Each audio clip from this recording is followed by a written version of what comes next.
This reading is from a chapter called Psycho Writer, and as we've talked about, the main character, Sam Bateman, is searching for Meyer Holden, and again, he's doing it in very secretive, very off the radar type ways, like a reclusive search. And his nemesis, Justin Lackey, is also searching for Meyer Holden, but he's searching in very different ways.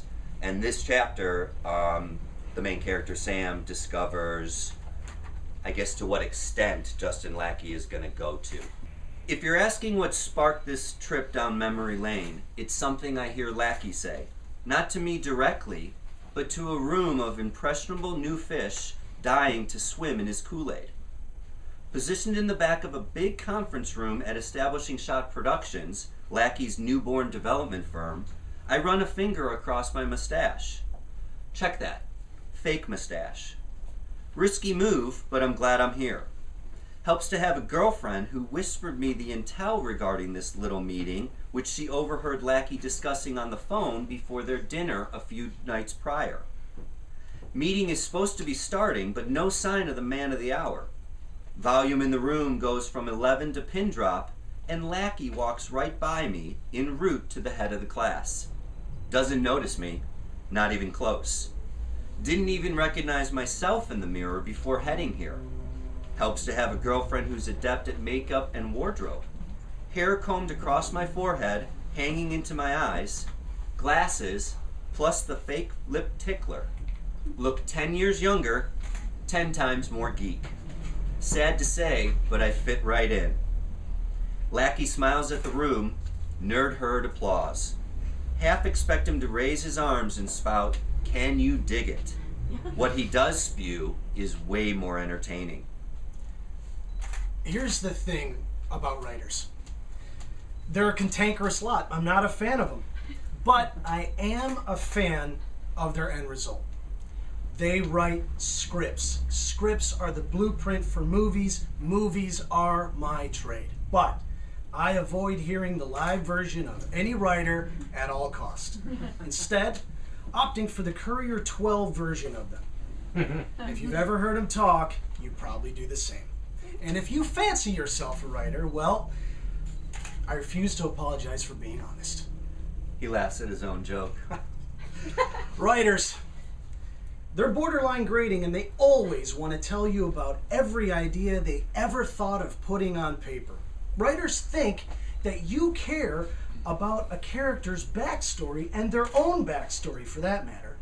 Writers think you care to know the exact day and time they conceived the idea that brought you together, along with what they were wearing and who they were jerking off at the time. Writers, they're a bunch of fucks if you ask me. There, I said it. I look around. The room is riveted. I don't care about any of the aforementioned.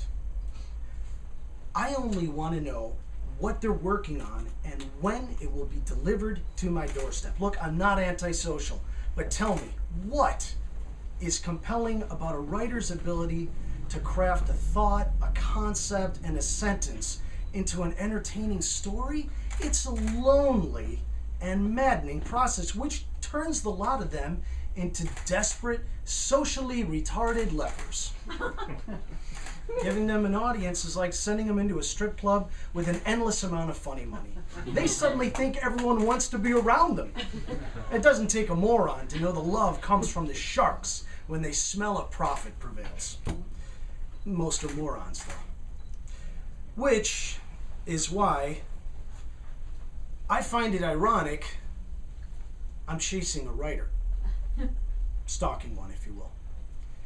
A writer I cannot wait to meet, sit down with, and talk with. My heart, boom, boom, boom. There, I said it. I'm searching for the one writer in Hollywood who does not want to be found. Motherfucker stole my line. Which is why you're all here today. Not gonna hide it, deny it, dip it in chocolate, or spread penicillin on it. I'm here to announce that I am putting an all-points bulletin out on Meyer Holden. The crowd cheers. They actually cheer. Arms outstretched, Lackey bellows. Y'all know me. You know how I earn a living. Told you, way more entertaining. When the room settles, he continues. I am putting an all-points bulletin out on Meyer Holden, or his next script, I should say.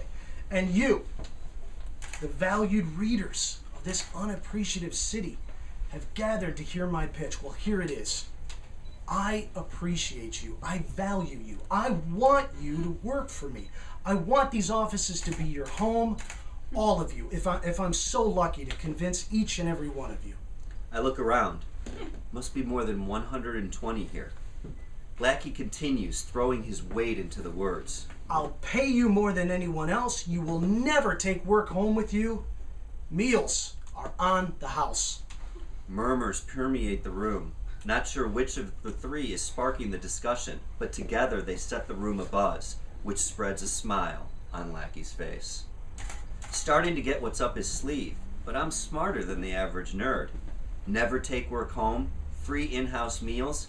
He's opening up a sweatshop for readers. To ensure Holden doesn't escape his grasp, no work leaves the place. The pay, while it seems like more, robs them of their lives, waters down the net. Most probably won't realize that though. They'll fixate on the larger bottom line for doing what they already do. Have to say, Lackey surprises me with the strategy. Didn't think he had it in him. My thoughts retreat, regroup, tune out Lackey as he repeats himself, which he often does. He's building an army of me. I'm averaging around 6.5 scripts a day these days, maybe 200 a month. With 50 readers on staff, he'll average around 10,000. With 100 on staff, doubles that. Odds are on this psycho executive side for sure. Pretty certain this isn't going to end well for me.